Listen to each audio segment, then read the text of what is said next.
Ross, the world is in an unprecedented situation with a pandemic in the form of the coronavirus, and the Australian Grand Prix has now been cancelled. But can we take it back a week to when the freight left Europe?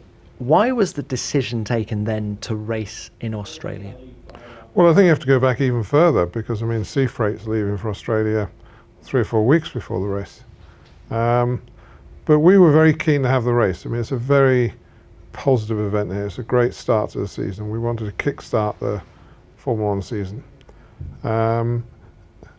Great race, great fans, wonderful weekend, huge enthusiasm here. We have a big impact on the economy here, and we have an impact on our economy. Formula 1 has to function. We have to make it work. So we looked at the whole situation, and when we decided to go ahead, it looked a bit different to how it looks now. And I think probably what's surprised everybody is the rapid expansion of this problem. The escalation of cases, certainly in countries like Italy, where it's gone almost vertical in terms of no one, I think, could have expected or predicted that. I spoke with Mattia Binotto at Ferrari many times over the past few weeks, and his mood changed in the last 5-7 days with what he was seeing in Italy and what we had to look at in Italy. So we were kind of on this ship that had sailed, and we were optimistic that we could get through it and we could get Formula 1 started and we can have a great race and just bring a bit of relief in difficult times. I think once we had the positive case here, and once one team couldn't race because of that, then clearly we had a problem we had to address. There was a 12-hour gap between McLaren announcing their withdrawal from the race. And why did it take so long for any communication to come out? Consultation with the teams, consultation with the medical authorities, consultation with the FIA, consultation with the promoters here. I've been up all night. I think I had 1 hour sleep last night, 1 hour and a shower and back to the circuit. So, we've been working on this since it started. I was at a restaurant last night when I got the call to say that we'd had a positive case. Steve was keeping me posted, and we'd had 6 or 7 clearances, and then suddenly we had a positive case. So I had to come back, and that started, I guess, about 9 o'clock last night, 9:30, and we just had so many issues to work through. We had to get the teams together again, hold a meeting. It just all takes time. There's a lot of, this is not a total autocracy in terms of you can't just make a decision. You've got so many factors to take into account.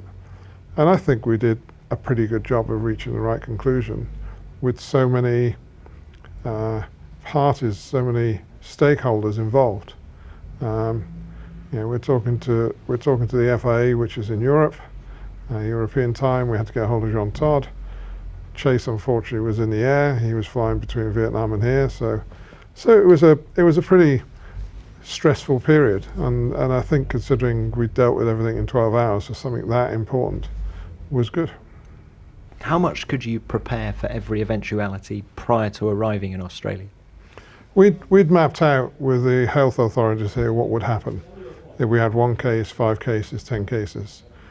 But of course what you never know with those cases is what the association is with the people around.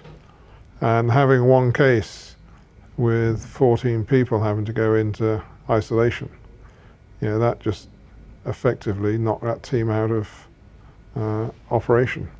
And that's something you don't know.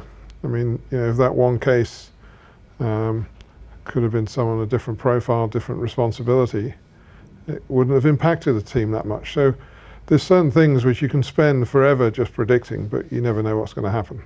But certainly the procedures for if we had a case or we had a batch of cases, that was all set out, and it worked very well. In reality, we found the case.